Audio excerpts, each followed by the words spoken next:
كمل يا ابو عارف. كمل. ايه ابو مقبل. جاك هملان الدعجاني وهو عاد قيدهم ربعه اللي هو معاهم جاء عند سعيد بن قديس، هذا عام فوق ال70 اكثر من 70 سنه. في جوع في قحط في شيء على المنابر يخوف. جاء عند سعيد بن قديس قال يا سعيد ودي تدين اخويا. سعيد بن قديس كان فيه من اهل الخير. كان في بيشه ورجل ما عرفته، لكن الله يعفو عنه. ولا ما مات اخر مطاليق. اخر مطاليق اليوم في بيشه ما شاء الله تبارك الله من اعلام بيشه. وقال ابيك تحمل هذا الجمال، قال ما اعرفكم. اسمع ابوها. قال والله لا اعرفكم، والقصه دي تحلى بها ناس واجد، بس هذه القصه على شاهد. شاهد وثيق يعني لازم الله برضه ما يفوتها. تحلى ناس بها واجد، قال سوي كذا سوي كذا، قال والله ما اعرفكم ولا اقدر اعطيه مرزقيه واحد ما اعرفه.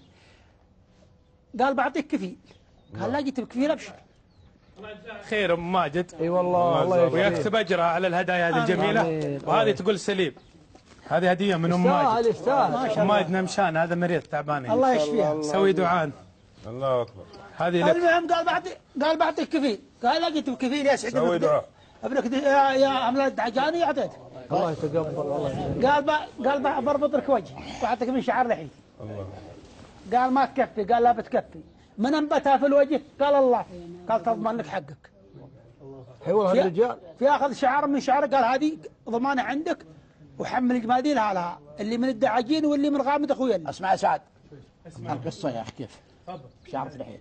خذ حمل 9 جمال من الدعاجين واخوياه اللي من غامض واللي من الدعاجين، كلهم عايشين في جرب، كلهم الدعاجين والغمد اللي معاهم.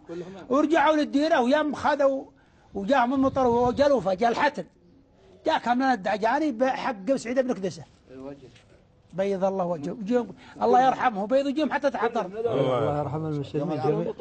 ويوم جاء بحقه، لا جاء في الليل وجاء اصدقاء اللي يجوا يسمعها فيه يسمع، قال تعبد يا سعيد بن قديسه حقك واحده ما تعرفه بشعرتين ان تقول اخذتها من وجهه.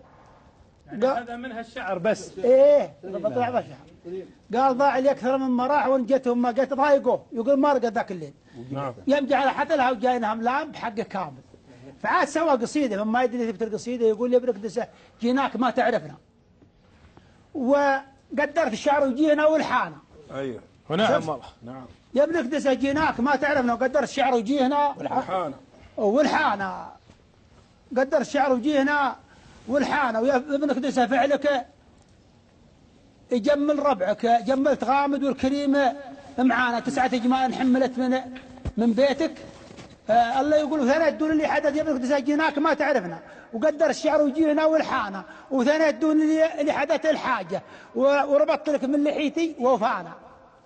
ويا ابن قديسه فعلك يبيض وجهك، جمل التغامد والكريم معانا. 9 أجمال حملت من بيتك في ايام جوع وشده الازمانه. وابن قديسه في وسط بيشه هن قمه جبال شداء ولا جبال عيسانه. ايش؟ وحنا دعاجين لنا قيمتنا. شوف حنا دعاجين لنا قيمتنا، الاسم واضح وصلنا عتبانا. وانا تراني شاعر ومحنة كل بيجهلني فانا هملانه. رحمه الله عليهم كلهم. هذا من الوفاء. وهذه القصيده اللي مثبت تتم سالفتها وطلبها ابو عارف، وهي معروفه عاد عند اكثر الناس، وان اكثر قصائد وفاء. تراها تكررت عند ناس ثانيين بعد. تكرر بس ما انا سمعتها بس ما جاب الدليل. اي لا جاب الناس مثلها تكررت. نعم.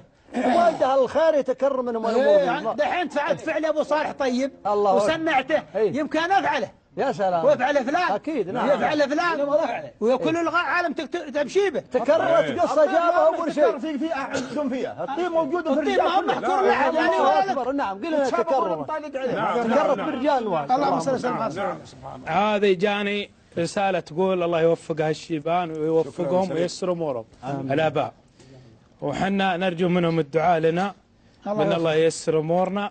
امين. وان ان شاء الله الخلافات باذن الله نحطها ورا ظهورنا باذن الله، وان نبادر ان شاء الله بالخير، وان نغلق ان شاء الله باب. نعم الله يجزاهم خير. الله يجزاهم. وادعي لهم، وادعي لابو بدر، وادعي لابو شو اسمه ساعد، وابو عارف، وابو صالح، وابو همام، وابو سيف، وابو محمد، وابو مقبل، وابو رشيد، وابو فراج، وابو عبد الرحمن، وحبيبنا ابو ابراهيم، وابو سيف. كلكم اليوم صراحه كلكم اثريتوا في ذا الموضوع. الحمد لله. وقدمتوا كلمه طيبه وتجمع الناس على الطيب وعلى صله الارحام وعلى عدم قطع الارحام، لان هذه أمرها عظيم. إذا قال الله جل جلاله من وصل وصلت ومن قطعني قطع. سبحان الله. هذه والله الله يسمي أبوه. وأنا عندي رسالة عند الكلام. سم. أول شيء والله أن ما جينا هنا تركنا الأبناء والأموال والبيوت في مسافات الآلافات الكيلوات، ألنا إن شاء الله نرجو بها